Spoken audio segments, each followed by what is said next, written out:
and gentlemen, it gives me great pleasure to introduce to you our singing star, Miss Kitty Reed.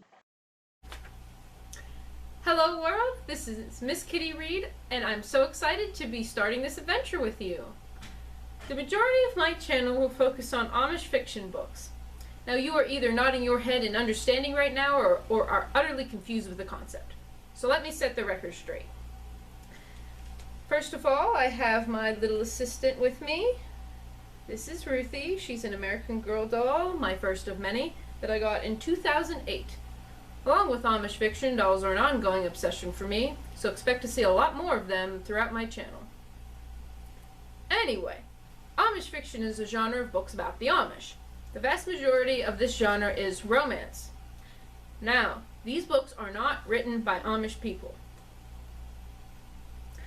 Ruthie would like to know why Amish books are even written anyway, and I'm glad she asked. Amish fiction serves a specific niche in the literature market. Yes, it does appeal by virtue of being romance alone, but it's a lot more complicated than that. Amish fiction, like so many forms of media, is based around wish fulfillment and escapism. But here the escapism is directed toward contemporary society in a unique way. The Amish way of life is at odds with modernity, and it isn't just the use of horse-drawn transportation or lack of electricity. The Amish live in community. They don't have to pay for daycare, or build a house alone, or worry about who's going to pay their medical bills. The community takes care of all of that. The Amish live in rural areas apart from the hustle and bustle of our daily lives. Hence, Amish fiction displays charming rural scenes on the cover art. We're enchanted by the seemingly perfect world that's alongside our own. Many readers find Amish culture a perfect world for another reason. The audience of Amish fiction is Christian women, as are the writers. Amish culture is used to showcase Christian values in an idealized setting. Because the Amish are apart from the world, the evils of modernity supposedly don't touch them.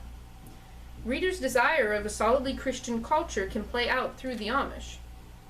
Setting romance in Amish communities has even wider appeal for Christian women. Characters center their lives around God's will. They're always praying, quoting the Bible, and church services as recurring elements. Even deeper than those elements are the more subtle Christian values presented. I read in a source discussing Christian romance fiction that while the books are enjoyable for the love story, readers identify with the female protagonist for her spiritual journey. So we think romance is sweet and fun, but the woman working to follow God's will is what resonates with us.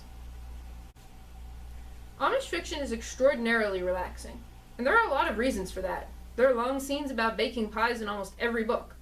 But one of the reasons is that it reinforces readers' worldviews. These books are about Christian women, by Christian women, and for Christian women. Beliefs in God's plan and traditional views of gender and marriage are all reflected in Amish fiction. And there is no explicit romantic content. In fact, because the female protagonist is such a big focus, the male protagonist rarely appears on the covers. No, there is no Amish Fabio. I say all of this not to disparage Amish fiction. No matter how much I analyze and occasionally make snarky comments about these books, I just can't get enough. There is something endearing and almost hypnotic about Amish fiction. I hope you'll stick around to read and discuss some Amish romance with me.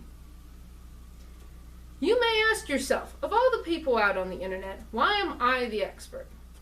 It just so happens that yours truly is a scholar of Amish fiction. I wrote my thesis paper for my university's honors program about Amish books. I analyzed cover art and conducted a survey at some local libraries.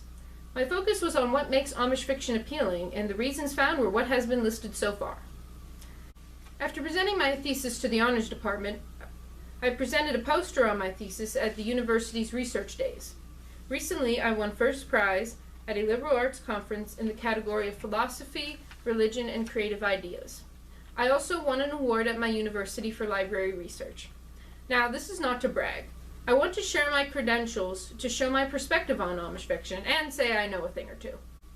If you want a primer on the Amish faith, you won't get it from me. There are much more qualified sources than myself to talk about the Amish, and I suggest you seek them out. Anything I know is third-hand knowledge, so do your own homework. I am happy to announce that our first book together will be Her Forgiving Amish Heart by Rebecca Kurtz. Please check with your local library to see if they have it on the shelves. If not, I am sure they will be happy to get it as an interlibrary loan for you. The book is also available as a free, safe ebook download on a website called Z Library. This has been Amish Fiction 101. This is Miss Kitty Reed and Ruthie signing off. See you later in Amish Book Club. Listen in the rhythm that I'm speaking of. You'll be happy in your work if you're in love.